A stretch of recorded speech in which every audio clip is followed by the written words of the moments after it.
Welcome to your favorite radio show, Music Planet. Today we are going to deep into Andalusian music.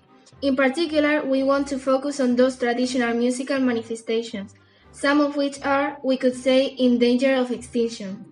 For that, we have in our studio a musician, Miguel Heredia. Welcome to Music Planet, Miguel. Hello, Maria. Delighted to be in your program. First of all, why is it so important to take care of our artistic heritage? Well, the cultural heritage we have received from the ancient times is getting lost because no one takes care of it. That's why there are museums and concert halls. If you can go to a live Mozart opera, it's because there are people who love and perform his music. Without their interest, it would be lost. So, if an artistic manifestation disappears? Well, it is because it doesn't have any interest in its own place of origin. In Malaga, we have a clear example of that. Los Verdiales are disappearing because the villages that used to perform then are losing their teenagers. They leave the small town to live in a city, or if they stay in the villages, they have no interest at all. Without teenagers who can keep traditions, in a few years it will be something from the past which you will be able to enjoy from videos would be found only in books. What are the Verdiales? Well, Verdiales are an antique and folkloric manifestation and countryside origin from determined geographical points in Malaga. For instance, the region of the Axarquía, Guadalhorce Valley, and Mounts of Malaga. It is about a particular fandango sung and danced with the accompaniment of an orchestra composed of a violin, 2 or 4 guitars, a tambourine, some cymbals, some castanets, and a lute. At the perform, this group is ended with the major, who, with a command rod, points at the singer and allows the beginning and the end of the play performed. And the standard-bearer, who walks next to the major in front of the tin, raising the Spanish flag, the Andalusian flag, or the one with the protector saint of the region. It also was a habit to ring a sea snail decorated with color ribbons to call out the coming of the group to the nearby farmhouses.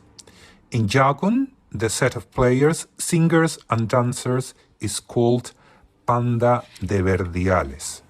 It's really interesting, Miguel. And what do we know about its origin? Well, the term comes from the area called Los Verdiales, which is an olive region in Malaga, famous for its olive that even ripe don't change its green color. This region is considered the birthplace. According to some flamenco expert, they are the most primitive form of the fandango from Malaga, and even the Andalusian one. It has always been studied as and within the flamenco, but last studies places that music before the emergence of the flamenco itself. Some researchers started to get interested in the folklore from Malaga and found out that the common Saturnalia and outgoing of his practice, the copious and roughness accompaniment of his beat, as well as the most distinctive outfit of the dancers and the hat with flowers and bows, date back to periods before the flamenco and the Muslim invasion. The historians date back to Roman ages. Are they still performing nowadays? There is a meeting of Verdiales group every year on the 28th of December, and this is the only relationship between the Verdiales and the people from Malaga. There is a great effort to keep this kind of music alive through the schools and some associations that are producing good results. There is also dancing school which are recovering this tradition little by little. What can you tell us about the flamenco? Is it highly regarded? The flamenco is the most representative Spanish music abroad, and I can make sure that people like it a lot. I sometimes think that it's more appreciated abroad than here in our country. There are Spanish flamenco groups working in theaters all over the world, and they don't stop performing. In Spain, we have many clubs, which the tradition with dancing and singing contests. The problem is the neo flamenco wave, we call it here flamenquitos. They mix flamenco singing and voices with modern music and instruments. The original flamenco has the singing voice, a guitar, clapping, and dancing. That's all.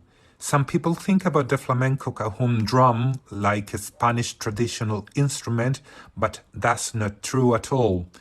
In the 70s, Paco de Lucia listened to it in Peru, originally from there, and he liked it because it reminded him the feet dancing, and his percussionist brought it to Spain. The acceptance was so great that within some years every young musician played it, and nowadays it's very popular. I think the ideal is that the modern and classic flamenco should live together in harmony. The best thing is to go on with the encouragement of traditional singing and dancing through the schools, the families, the popular festivals, through the flamenco groups, and that the public institutions don't stop flamenco in the theaters of this country. Related to the idea of the classic of modern flamenco, it is silly to think flamenco doesn't have to evolve. The real richness lies in its coexistence, people innovating and at the same time maintaining our folklore. Would you like to talk about any other artistic and musical manifestation which must be preserved? Well, yes, not many people know that during the Renaissance, the Spanish music was among the most important in Europe. There are some Andalusian musicians like Francisco Guerrero and Cristobal de Morales, Tomás Luis de Victoria from Castile, who were very admired by their European colleagues and whose work had a great influence abroad. As a Spanish and Andalusian, it's very important to me to defend, strengthen, and spread their music. The problem is that the music before Baroque is unknown. Everybody knows that Michelangelo or Raphael, but anybody does about Renaissance music. Luckily, there is a real progress because copies of all instruments are being made and all sheet music are being performed.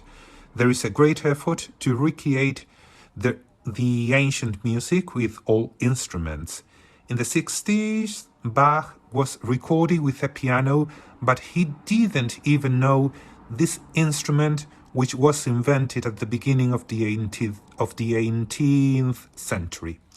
Today we can listen to them recorded by clavichords and musical organs. Well, these musicians who are doing this incredible task are those who are coming back the exceptional repertoire and work.